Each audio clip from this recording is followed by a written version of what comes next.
আসসালামু আলাইকুম।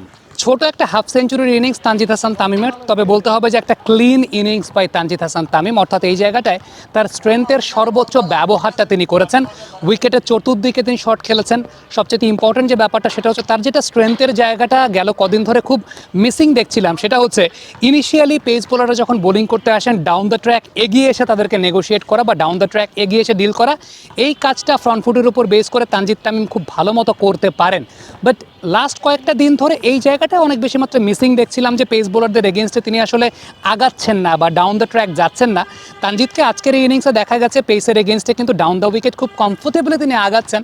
ডেফিনেটলি বিসিএলের মতো টুর্নামেন্টগুলো কিন্তু এই কারণেই খুব গুরুত্বপূর্ণ যে আপনি আপনার বেস্ট পটেনশিয়াল ব্যাটসম্যানদের কাছ থেকে বেস্ট আউটপুটটা পাওয়া কিংবা তাদের ওই কারেজটা, ওই সাহসটা পাওয়া যে ঠিক আছে, in this particular tournament we have nothing to lose, so just play according to your potential, এবং সেই অনুযায়ী ব্যাটিং করার জায়গাটা আমার কাছে ব্যক্তিগতভাবে সবচেয়ে বেশি ভালো লেগেছে। যে বিষয়টা সেটা হচ্ছে যখন তিনি ডাউন দ্য উইকেট আগাচ্ছেন তার সবচেয়ে ইম্পর্টেন্ট ব্যাপার ছিল যেই ডিরেকশনে তিনি শট খেলছেন তার টো পজিশনটা always dominating on that particular zone. অর্থাৎ যেই ডিরেকশনটাতে তিনি শট খেলছেন ডাউন দ্য ট্র্যাক এগিয়ে এসেও, সেখানেও তার টো পজিশনটা কখনো মিস হচ্ছে না যে একে বেঁকে যাচ্ছে, এলোমেলো হয়ে যাচ্ছে। খেয়াল করে দেখবেন প্রত্যেকটা ডাউন দ্য উইকেট আগানোর ক্ষেত্রে যে বিষয়টি ইম্পর্টেন্ট সেটা হচ্ছে his to position was perfectly aligned with the direction of the shot. অর্থাৎ যেই ডিরেকশনে তিনি শট খেলছেন সেই ডিরেকশন অনুযায়ী তার টো পজিশনটা ওইদিকে ছিল। That means his head position was not falling, his eye line was not falling. So এই জিনিসটা আসলে খুব ইম্পর্টেন্ট যে আপনার আই লাইনটাকে ঠিক রাখা, আপনার হেড পজিশনটাকে পারফেক্ট রাখা। স্কোয়ার অফ দ্য উইকেট যখন পুল শট করেছেন সেটাও খুব ভালো মতো করেছেন।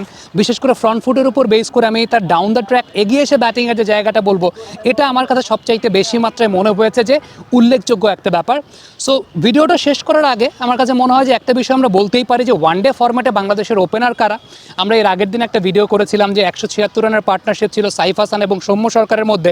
আনফর্চুনেটলি সাইফ হাসানকে বেশ স্ট্রাগল করতে দেখা গেছে প্রথম ম্যাচটাতে। আমরা একটা ভিডিও করেছি সেটা নিয়ে যে সাইফ হাসান অনেক বেশি মাত্রায় বটম হ্যান্ড ডমিনেটেড প্লেয়ার, এবং ফর ওয়ানডে ক্রিকেট আপনার বটম হ্যান্ড এই ডমিনেশনটা অনেক সময় ব্যাকফায়ারও করতে পারে if your elbow position is not in the right direction.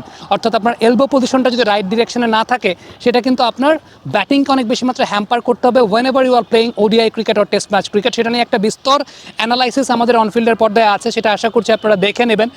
আমি প্রথম কমেন্টে সেই ভিডিওটার লিঙ্কটাও আপনাদের কাছে দিয়ে দিচ্ছি যে সাইফ হাসানের মিড উইকেট বরাবর তার এলবো পজিশন চলে যাওয়ার জন্য। সো এখন যখন আমরা চিন্তা করি যে একটা হেলদি ন্যাশনাল টিম আমরা বিল্ড করতে চাই, প্রত্যেকটা পজিশনের কিন্তু পার্টিকুলার ব্যাকআপ প্রয়োজন, প্রত্যেকটা পজিশনের পার্টিকুলার ওই নেচারের ব্যাটসম্যান প্রয়োজন যারা হয়তো তাদেরকে রিপ্লেস করতে পারেন, এবং তখনই একটা ভালো বা বেটার টিম বা একটা better looking, better well shaped side আমরা বলতে পারি। সো তানজিদ হাসান তামিম ডেফিনেটলি বাংলাদেশের ওয়ানডে ফরম্যাটে আপনি যদি অল্টারনেট ওপেনার চিন্তা করেন সেখানে একদম শুরুর তালিকাতেই থাকবেন।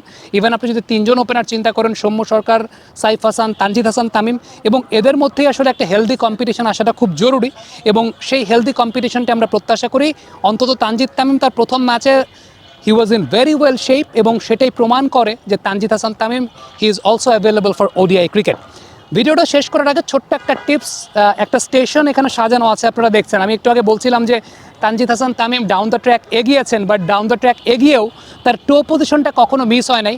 আপনি যখন ডাউন দ্য ট্র্যাক এগিয়ে এসে ব্যাটিং করার প্র্যাকটিস করবেন, আপনি আসলে কীভাবে সেই প্র্যাকটিস করতে পারেন, এই জন্যই এরকম একটা ছোট্ট স্টেশন সাজানো, যে এরকম একটা স্টেশনে আপনি আপনার ডাউন দ্য ট্র্যাক ব্যাটিংয়ের পলিশডনেস যে বিষয়টা বা আপনি আরও নিজেকে পলিশ করার জায়গাটা সেটা করতে পারেন। সিম্পল, আপনি আপনার ব্যাটিং পজিশনে দাঁড়াবেন, আপনি আপনার ব্যাটিং পজিশনে দাঁড়িয়ে আপনি অ্যাজ ইফ ফিল করছেন যে বলটা ওই দিকে পিচ করছে, ডাউন দ্য ট্র্যাক এগিয়ে এই যে টো পজিশনটা লক্ষ্য করে আপনি আপনার মতো শট খেলছেন। দেন এই পজিশন থেকে এইভাবে গিয়ে আপনি আপনার শট খেলছেন, এই পজিশন থেকে এইভাবে গিয়ে আপনি আপনার শট খেলছেন, এই পজিশন থেকে এইভাবে গিয়ে আপনি আপনার শট খেলছেন। সো এই ড্রিলটা আপনাকে যে কাজটা করবে, আপনি যখন একবারে করবেন আপনার টো পজিশনটাকে কিন্তু বারবার towards the direction of the ball আপনাকে ডমিনেট করবে, এবং আপনার হেড পজিশনটাকে অনেক বেশি মাত্রায় সামনের দিকে নিয়ে যাবে। So this is very important. আবার যদি আমরা একটু দেখাই জিনিসটা, কাজটা যদি আমরা একটু করি, সাপোজ আমি এরকম ব্যাটিং পজিশনে আছি, এটা এইরকম মার্কার দিয়ে না করে কোন দিয়ে করলে পরে আরও বেটার আপনি বলটাকে খুব ভালো মতো দেখতে পারবেন।